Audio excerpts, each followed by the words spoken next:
true about the dishwasher, and we have the same problem here. The dishwashers don't work, period. All right. So what they do is they got a barrel that's supposedly supposed to have bleach in it, but 9 times out of 10 the bleach disappears. So they're just using water, rinsing it off with a washer, and just passing out the street like that. That continues to go on. Now, and when the race lawsuit started back then, there wasn't that many units. There was practically about 24,575 inmates. Total system, 4% of that number were females. There was 2 female units and there was 16 male units.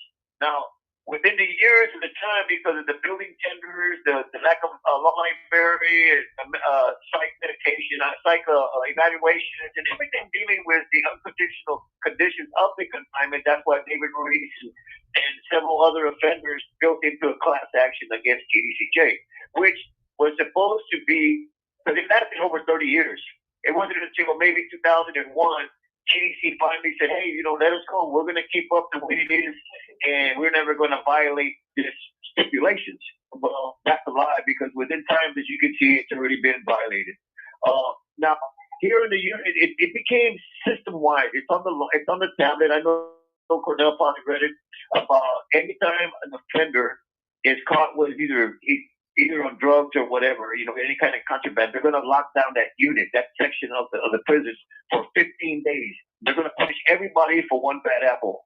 So what they're doing is they're taking away your TV, they're taking away your commissary, they're taking away your phone calls, your visitations, and this is creating a problem, because in a nutshell, they're trying to say, hey, well, look, we need to stop all these people dying. We need to stop drugs going on. So what we're going to do is you have to take care of it, even though they're not verbally saying it. When you're punishing another inmate for what another inmate does, you're depriving him of all forms of due process through the mechanism of disciplinary. All right, and they made this part of Ruiz stipulations. And so what happens now? It creates a problem with these offenders, because now my mother, my grandfather, anybody, my wife, my kids, they're all going to come visit me. Some guy clucks out, and now I can't get my visit because of this guy. So of course, you're going to jump on, you beat him up, or do whatever the scenario is. But what's also going to happen is that you're going to get locked up too. And if that other offender wants to, he can actually press charges on you. And so now you're going to have an assault charge, and it's going to be a stacked sentence. Now, TDCJ is going to say, no, we're not doing that. We're not condoning that type of action. But if you look at it, they really are. And it actually violates their own policy. They got an AD, it's AD 302, which is the administrative directive, right? It's for impermissible offender conduct.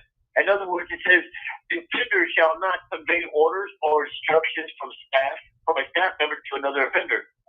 Okay, so now this is what they're trying to tell, saying, no, we're doing drugs because it's bad. So they're in violation right there. It says recommend actions for or against any privileges affecting another offender. Well, you're telling them, look, if you continue this, we're going to beat you up because now you're taking away my privilege. You see, TDCJ has this policy. But what they're doing, and it's Brian Collier, who is the director of TDCJ, the implement